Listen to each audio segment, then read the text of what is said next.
8월 4일 정일자. 낸시 펠로시 미국 하원 의장은 무엇 때문에 대만에 갔을까? 대만. 중국 국공내전에서 중국 공산당에게 패배하여 국민당이 대만으로 정부를 옮긴 상태인 나라이며 2차 세계대전 이후 일본에 영향을 많이 받은 나라이기도 합니다. 일본의 산업을 수입해서 지금의 대만에서 반도체 산업이 있는 것입니다. 그 뒷대를 봐준 것이 바로 미국이고요.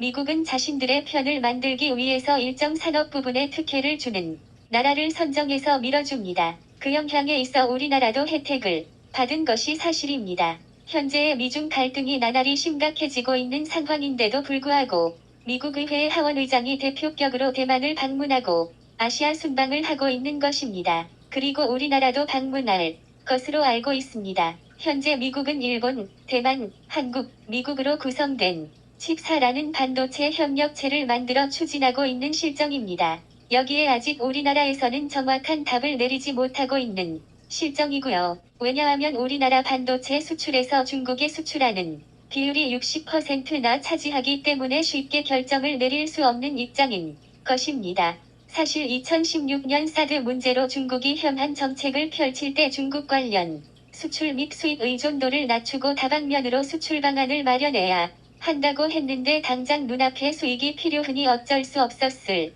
것입니다. 우리나라 기업들은 당장 수출하지 않으면 수익을 낼 수 없는 실정이니까요. 어쨌든 현재의 중국과 미국은 보이지 않는 전쟁을 펼치고 있는 실정입니다. 그것은 현대산업의 쌀이라고 불리는 반도체 전쟁을 벌이고 있는 것입니다. 왜 반도체인데 대만을 가는 거야? 우리나라 삼성을 놔두고? 이런 말을 하실까봐 말씀드리면 대만은 전 세계적으로 삼성보다 더 유명한 회사 바로 TSMC라는 회사가 있다는 것입니다. 전 세계에서 반도체 생산을 거의 TSMC와 삼성에서 제조한다고 보시면 됩니다. 물론 우리나라 하이닉스도 있지만요. 그럼 왜 반도체가 중요한데? 반도체는 그냥 컴퓨터에만 들어가는 부속이잖아 이러면 곤란합니다. 이 반도체 수요는 전기차량뿐만 아니라 휴대폰, 컴퓨터 및 앞으로 미래산업의 필수적인 핵심 부품이며 특히 결정적으로 최첨단 무기산업에 필요한 물품이라는 것입니다. 지금까지 제조업은 중국에서 거의 다 잠식하였는데도 불구하고 반도체만큼은 잠식을 못하였습니다. 그런데 여기에서 결정적인 아킬레스건이 있습니다.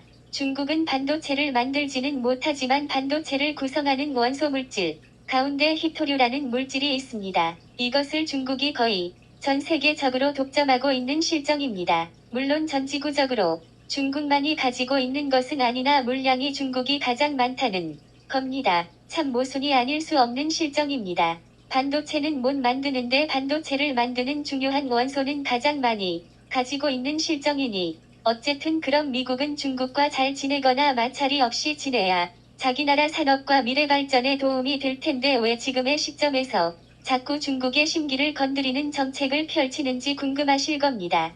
미국은 중국에게 결코 패권을 넘겨줄 의향이 없습니다. 인류 역사에서도 마찬가지로 패권국과 패권국에 도전하는 국가와의 전쟁이 항상 있었듯이 마찬가지로 외교와 타협이 안 되면 전쟁이 되는 것이죠.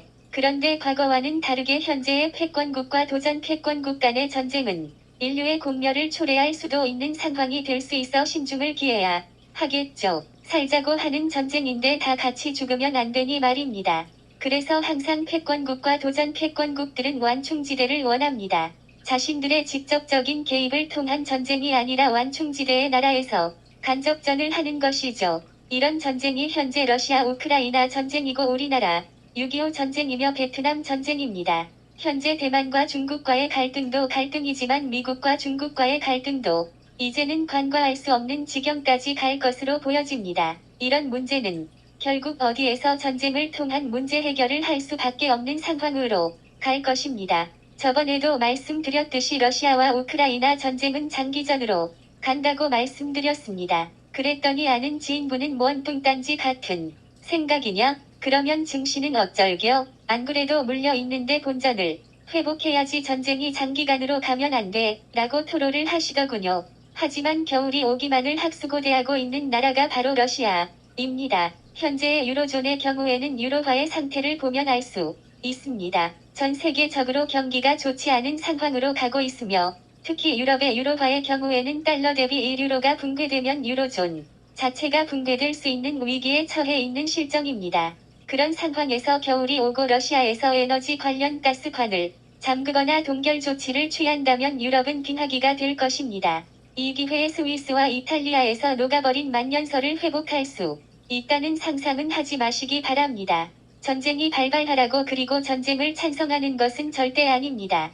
그러나 전쟁이라는 것은 원하든 원치 않든 어쩔 수 없이 일어난다는 것이 아픈 역사입니다. 저는 그것이 우리 한반도에서 재차 일어나지 않기를 바라고 있는 마음입니다. 그리고 확인되지 않는 사항입니다만 현재 북한에서 군인들이 러시아와 우크라이나 전쟁에 참여한다는 이야기가 흘러나오고 있습니다. 사실인지 아닌지 확인은 안 되었지만 무슨 20년 전 영화 태극기 휘날리며 장동건도 아니고 어쨌든 우리는 살아야 하고 살아남아야 합니다. 오늘도 좋은 글로 마무리를 하겠습니다. 조지 프리드먼 다가오는 유럽의 위기와 지정학 저자. 인간이 전쟁을 하는 이유는 인간이 바보여서도 아니고 역사에서 교훈을 얻지 못해서도 아니다. 인간은 고통이 닥치면 이를 감지한다. 인간이 싸우는 이유는 싸워야 하기 때문이다. 현실의 고통이 그들로 하여금 싸울 수밖에 없게 만들기 때문이다.